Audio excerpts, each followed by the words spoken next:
I'm going to build a lyre. I managed to find this stunning piece of Bolivian rosewood that I would use for the main body of the lyre. After doing some research, I believe that rosewood would make a lovely looking instrument and has a lovely tone to it as well. I was also just bad enough at woodworking to overlook the fact that rosewood is very, very hard to work with when predominantly using chisels. So I gathered some new tools, a wood planer, a grindstone and some new chisels. I'm also relying on the tools that I used for my previous instrument build. As you can see, I really kept ahead of cleaning and proper tool maintenance. Except that damn terrifying chop saw, that evil spinning demon can stay on the damn ground where it belongs. The first thing I did was cut the rosewood in half. So I was told that rosewood can actually be an irritant when breathed in after sanding and cutting, but I'm not really worried about that at all.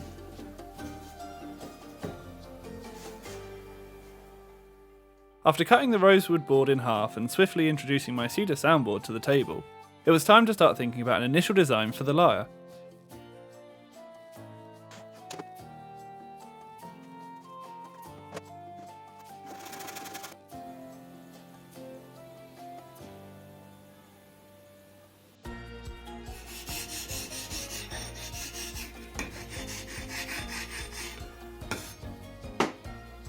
After taking a few measurements and using exact calculations to the nearest millimetre, I sketched a rough cut point for the top of the lyre.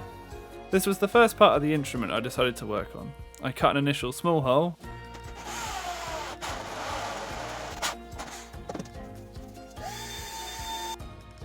and then jigsawed the whole thing.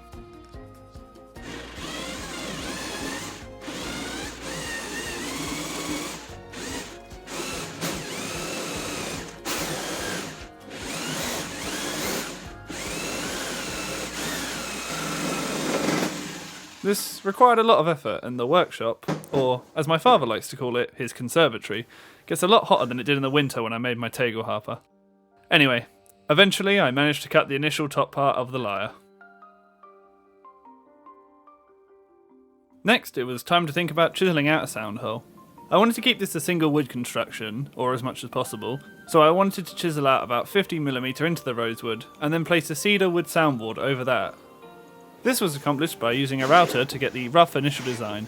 I found it quite hard to control the router, but it really worked great at giving me an initial start to the carving process. And then it was time to start chiselling by hand. Well, hand and hammer.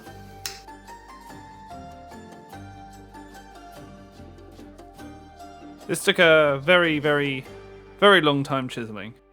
I think it was around this point I started to realise why not many lyres were made out of rosewood.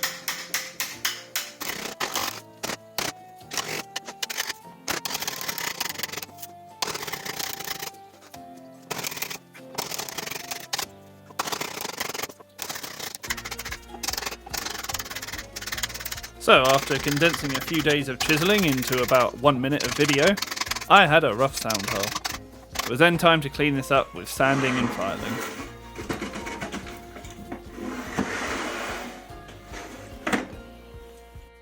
And just a tad more chiselling.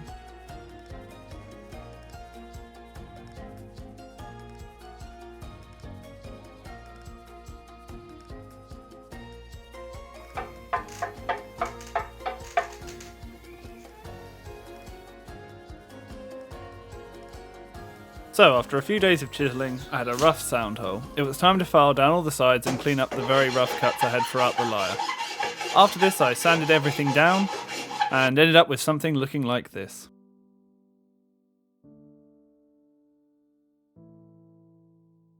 Next it was time to cut the soundboard to size. I had a lovely piece of cedar wood, which I think is what's normally used for plucked stringed instruments, and I penciled in where it was going to be cut, and my plan was to glue it in front of the lyre and cut the sides down to the width of the soundboard. With all that, I ended up with something looking like this, and it was time to cut.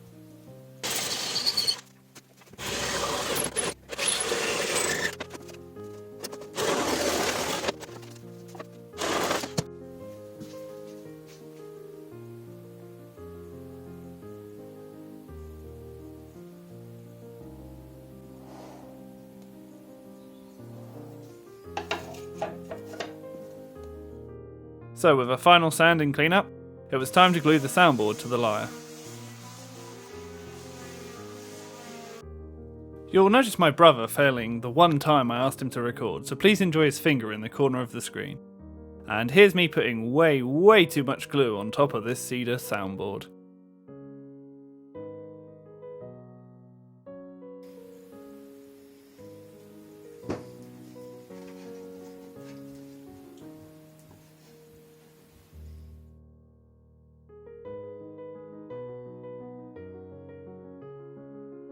I learnt that wood needs some more persuasion when it comes to sticking from my previous build.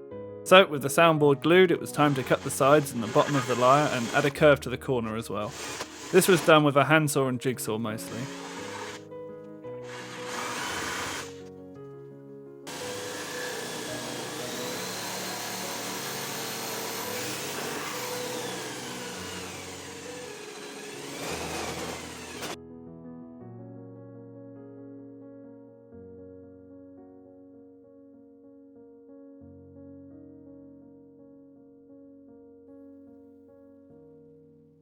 I actually got hit in the eye while doing this, but you know, this stuff happens and I'm not one to overreact to that type of stuff.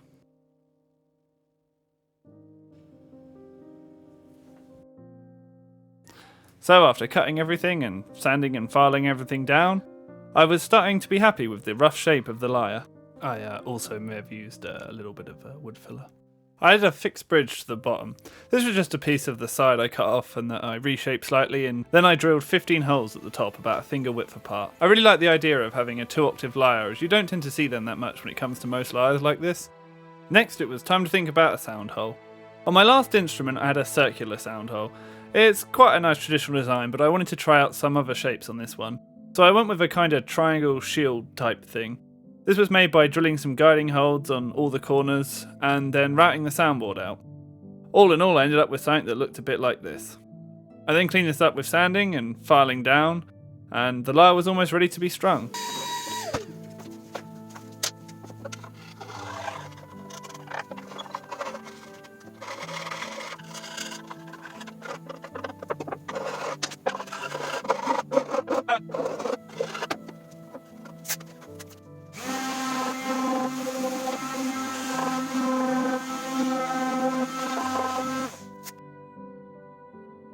I thought a finger length apart between each string would be enough room to access all of the strings. I then cleaned this up with some sanding and filing it down some more. I gave it a quick clean with just some plain water and a cloth, and it was time to think about applying a wood finish.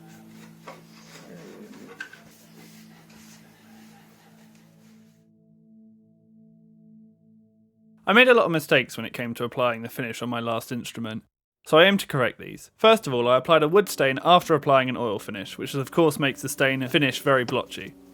Secondly, I didn't sand it down correctly using decreasing grit to make it smooth and hide some of the sanding marks of the harder grits.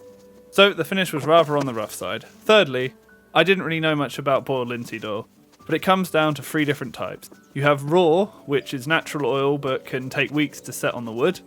You have boiled, which is heated, so it speeds up the process, and it's still natural, and you have boiled, which is created with chemicals and toxins to increase the speed of which it sets on the wood. At first I didn't really know any of this and just assumed that boiled linseed oil was natural, but mine was not, so I brought this Danish oil to finish my instruments with. I'm not sure if there are other things added to this, but from reading the label it's just natural boiled linseed oil with no toxins or bad stuff added to it, which is obviously much better. I'm pretty happy with how my Tego harper turned out, but I feel like that was more luck than judgment, which pretty much sums up my entire music career so far. Hopefully my lyre is an improvement on my last instrument's wood finish. With this instrument I decided to use metal lyre pins. The strength and stability of these is obviously much higher than wooden pegs. With my desire of making this a 2-octave lyre, I needed the most room on the top of the lyre.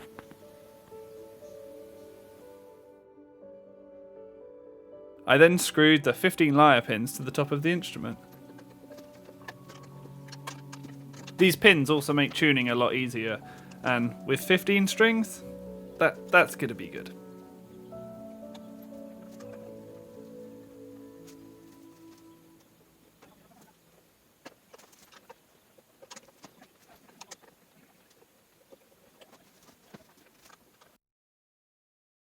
This is the same reason I'm using nylon strings.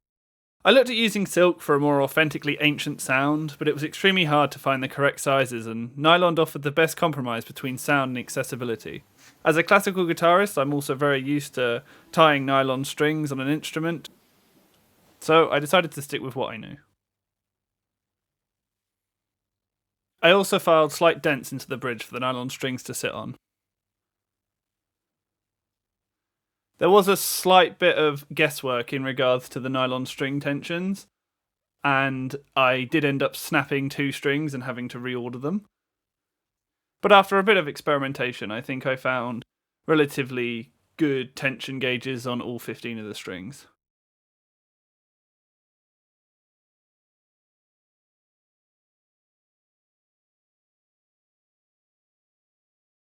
So with all of that, and the strings attached, my 2-octave lyre was complete.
Thank you for taking the time to check out this video.